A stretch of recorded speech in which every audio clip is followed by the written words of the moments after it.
ایک خاتون آقا علیہ السلام کی بارگاہ میں آتی ہیں، متفق علیہ حدیث ہے یہ بھی، اور عرض کرتی یا رسول اللہ میں اپنے آپ کو پیش کرتی ہوں، ہبہ کرتی ہوں اللہ اللہ کے رسول کے لیے، یعنی خواہش ظاہر کی کہ مجھے آپ اپنی زوجیت میں لے لیں، میں آپ کی زوجہ اور خادمہ بننا چاہتی ہوں۔ پیش کیا، آقا علیہ السلام نے فرمایا کہ مجھے حاجت نہیں ہے۔ پھر ایک صحابی پاس بیٹھے ہوئے تھے، تو اس نے کھڑے ہو کے عرض کی یا رسول اللہ میں حاضر ہوں، میرے ساتھ کروا دیں۔ آقا علیہ السلام نے فرمایا کوئی کپڑا وغیرہ لے آؤ، مہر کے طور پہ دو اور تمہارا کروا دیتے ہیں۔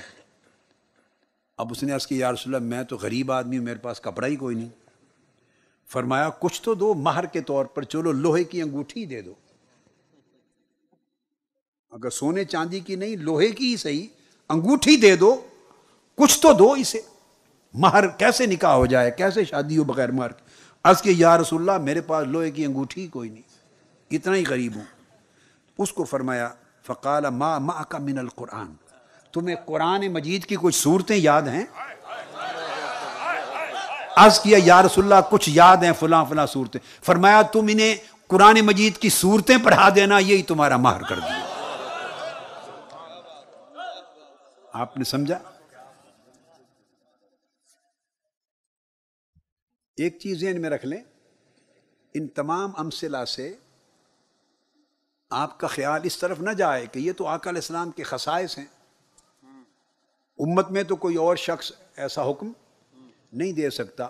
خصائص کو نہیں بدل رہا، اور خصائص خصائص ہی ہوتے ہیں آقا علیہ السلام کے، وہ شان قیامت تک کسی اور کو حاصل نہیں ہے۔ جو آقا علیہ السلام کی خصوصیت ہے، جو شان ہے، جو تصرف ہے تشریعی، وہ آپ ہی کو حاصل ہے، ہم اس سے اصول اخذ کر رہے ہیں۔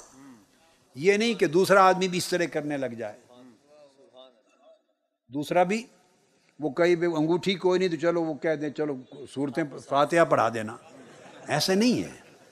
میں تو آپ کو دین کا فہم دے رہا ہوں کہ شریعت کی اصل کیا ہے، اس سے اصول اخذ کرنا ہے، اس سے قواعد اخذ کرنے ہیں، اور اپنے حالات کے مطابق ان حدود شریعت اور حدود اور احکام کتاب و سنت کے اندر اس وزڈم کو، اس حکمت کو لینا ہے اور اس کو اپلائی کرنا ہے لائف میں، اس سے دین کا فہم پیدا کرنا ہے۔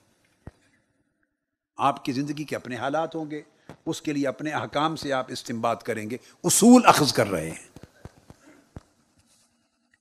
ایک روایت میں آتا ہے کہ آقا علیہ السلام نے فرمایا چل اٹھو اور اس کو 20 آیتیں پڑھا دینا، فعلمها 20 آیہ وہی امراتک، اس کو 20 آیتیں پڑھا دینا، جاؤ تمہاری بیوی ہے یہ آج سے، اس مہر پہ نکاح کر دیا۔ یہ آقا علیہ الصلوۃ والسلام نے دین کی بیسک وزڈم دی۔ آقا علیہ الصلوۃ والسلام نے مردوں کے لیے ریشم کو حرام کیا تھا۔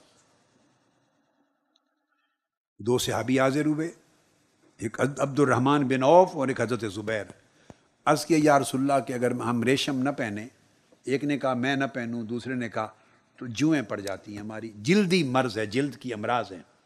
آقا علیہ السلام نے فرمایا تمہارے لیے ریشم پہننا حلال ہے، ریشم پہننا حلال۔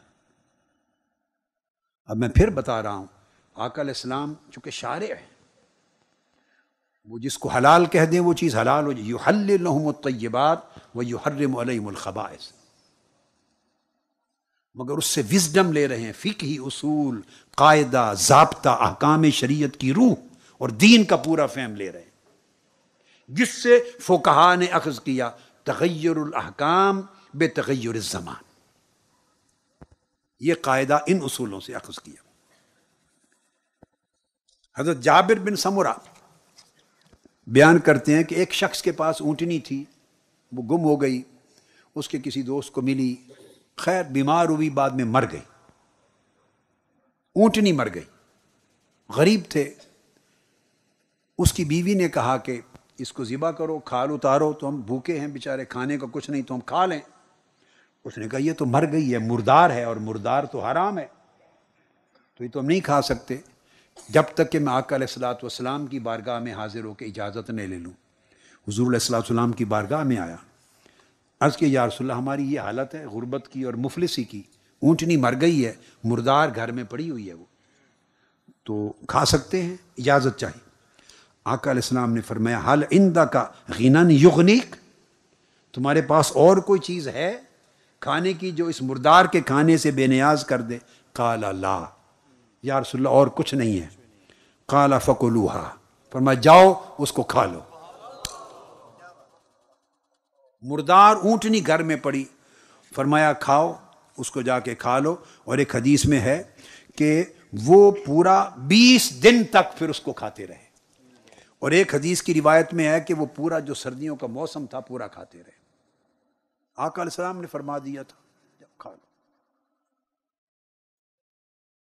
یعنی ہر کوئی اپنی شرعی حیثیت کے مطابق اکاموڈیٹ کرے گا نا۔ اللہ کے رسول ہیں تو وہ اکاموڈیٹ کریں گے جو ان کی شان ہے، اور جو نبی رسول نہیں امتی ہے، عالم ہے، مجتہد ہے، فقیہ ہے، مفتی ہے، وہ اکاموڈیٹ کرے گا جو اس کی شان اور اس کی حیثیت اور اس کا جو استعداد اور اختیار ہے شرعی اور فقہی۔ مگر اصول اخذ کر رہے ہیں کہ کس طرح احوال، ظروف، ضروریات بدل جائیں تو احکام بدلنے کی کتنی بڑی گنجائش ہے۔ صحیح بخاری میں آتا ہے اور صحیح مسلم میں یہ بھی حدیث، حضرت ابو ہریرہ رضی اللہ تعالیٰ عنہ راوی ہے، آپ نے کئی بار سنی ہے یہ حدیث، بیان بھی کی ہے کہ آقا علیہ السلام کی بارگاہ میں ایک شخص آیا کہ یا رسول اللہ میں ہلاک ہو گیا۔ کیا ہوا؟ روزے دار تھا، ماہ رمضان المبارک میں روزے کی حالت میں نے روزہ توڑ لیا ہے، اور وہ فعل کیا ہے، وہ عمل جو ممنوع ہے روزے میں۔ آقا علیہ السلام نے فرمایا تمہارے پاس کوئی گردن ہے، کوئی غلام یا باندی ہے جسے آزاد کرو کفارے کے طور پر؟ اس نے کہا یا رسول اللہ نہیں ہے۔ فرمایا 60 دنوں کے مسلسل روزے رکھ سکتے ہو؟ عرض کیا یا رسول اللہ استعداد اور طاقت نہیں ہے۔ فرمایا 60 مسکینوں کو کھانا کھلا سکتے ہو؟ عرض کیا یا رسول اللہ طاقت نہیں ہے۔ بیٹھ گئے۔ کچھ دیر کے بعد ایک شخص ایک بڑا ٹوکرا برتن کھجوروں کا لے کے حاضر ہو گیا۔ فرمایا وہ شخص کہاں ہے جس نے روزہ توڑا تھا؟ حاضر ہو گیا، یا رسول اللہ میں ہوں۔ فرمایا لے جاؤ، اور یہ میں کھجوریں دیتا ہوں، اور 60 مسکینوں غریبوں میں جا کے یہ بانٹ دو، ان کو کھلا دو۔ اب اس صحابی نے عرض کیا یا رسول اللہ صلی اللہ علیہ وسلم یہ سنیں، فقال الرجل الا افکر منی یا رسول اللہ، یا رسول اللہ جو کھجوریں آپ دے رہے ہیں کیا مجھ سے اور میرے گھر والوں سے بھی زیادہ فقیر اور غریب ہیں کوئی جنہیں جا کے تقسیم کروں؟ فواللہ ما بین لابتیہا یرید الحرتین اہل بیت افکر من اہل بیتی، خدا کی قسم ان دو پہاڑیوں کے درمیان پوری مدینہ کی وادی میں ہم سے زیادہ غریب گھرانہ کوئی نہیں۔ فضحک النبی صلی اللہ علیہ وسلم حتی بدت انیابہ ثم قال اطعمہ اہلک، آقا علیہ السلام اس کی بات سن کے ہنس پڑے، مسکرائے ہنس پڑے، حتیٰ کہ پچھلے دانت مبارک نظر آنے لگے۔ مسکرا کے فرمایا جاؤ خود کھا لو اور بیوی بچوں کو کھلا لو۔ اب صاف ظاہر ہے یہ کفارہ کوئی آج کروا نہیں سکتا، مگر اس سے وزڈم اخذ کر رہے ہیں کہ آقا علیہ السلام نے جو دین عطا کیا، آپ نے اپنے اختیار کے مطابق دین میں کتنی لچک پیدا کی، کتنی گنجائش رکھی، کتنی رحمت رکھی، کتنی نرمی رکھی، کتنی وسعت رکھی۔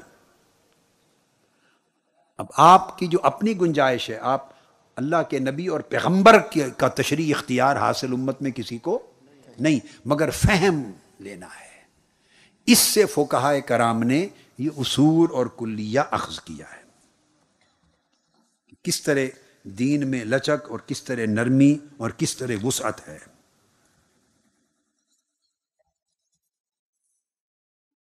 قرآن مجید میں آپ کو معلوم ہے جو سارق ہے، چور، اس کی سزا قطع ید ہے، اس کی حد قطع ید ہے۔ اب ایک شخص نے اونٹ چرائے تو آقا علیہ السلام نے فرما دیا تھا کہ لا تقطع الایدی فی السفر، اگر کوئی سفر میں ہو تو اس کے ہاتھ نہیں کاٹے جائیں گے۔ بسر بن ارطات نے اگر روایت کیا، ایک واقعہ تھا کسی کی چوری پر، فرمایا اگر تم سفر میں نہ ہوتے تو میں تمہارے ہاتھ کاٹ دیتا، چونکہ سفر میں مشکلات آتی ہیں اور ظروف و احوال بدل جاتے ہیں، اس وجہ سے حد معطل کر دی، سچویشن چینج ہو جاتی ہے، مشکل سچویشن، ڈیفیکلٹ سچویشنز اور کنڈیشنز آ جاتی ہیں، حد کو معطل فرما دی۔ اسی قاعدہ اور کلیہ کو سیدنا فاروق اعظم رضی اللہ تعالیٰ عنہ نے اپنے عہد خلافت میں کئی بار نافذ کیا۔ ایک چور نے چوری کر لی اپنے مالک کی اونٹنی کی، غلام تھے، ان کو قطع ید کی سزا دے دی۔ جب ہاتھ کاٹنے کے لیے لے جانے لگے بلا لیا اور فرمایا کہ پتہ چل گیا کہ غریب ہیں، مفلس ہیں، ان کو تنخواہ نہیں ملی تھی۔ اس کی سزا ہاتھ کاٹنے کی معاف کر دی، اور جو مالک تھے اس کے مالک کو اونٹنی کی جو قیمت ہے 2 گنا جرمانہ کر دیا۔ جس کی چوری ہوئی اسی کو جرمانہ کر دیا، اور جنہوں نے چوری کی قطع ید کی سزا معاف کر دی، معطل کر دی۔ یعنی جو رعایت تھی احوال اور ظروف کی اس حد تک کی کہ حد معطل کی، اور اس پر مالک جس نے تنخواہ نہیں دی تعزیر کر دی۔ اس طرح زمانہ قحط آ گیا سیدنا فاروق اعظم رضی اللہ تعالیٰ عنہ۔ اب قحط میں لوگ مفلس تھے، غریب تھے، مشکل حالات تھے۔ آپ نے حکم جاری کر دیا لا قطع فی عام سنہ، اس قحط کے پورے زمانے میں چوروں کی ہاتھ نہیں کاٹے جائیں گے۔ قطع ید کی قرآنی حد سیدنا فاروق اعظم رضی اللہ تعالیٰ عنہ نے پورا سال معطل فرما دیا، پورا سال۔ اب ان سے بڑھ کر شریعت محمدی کا محافظ کون ہوگا؟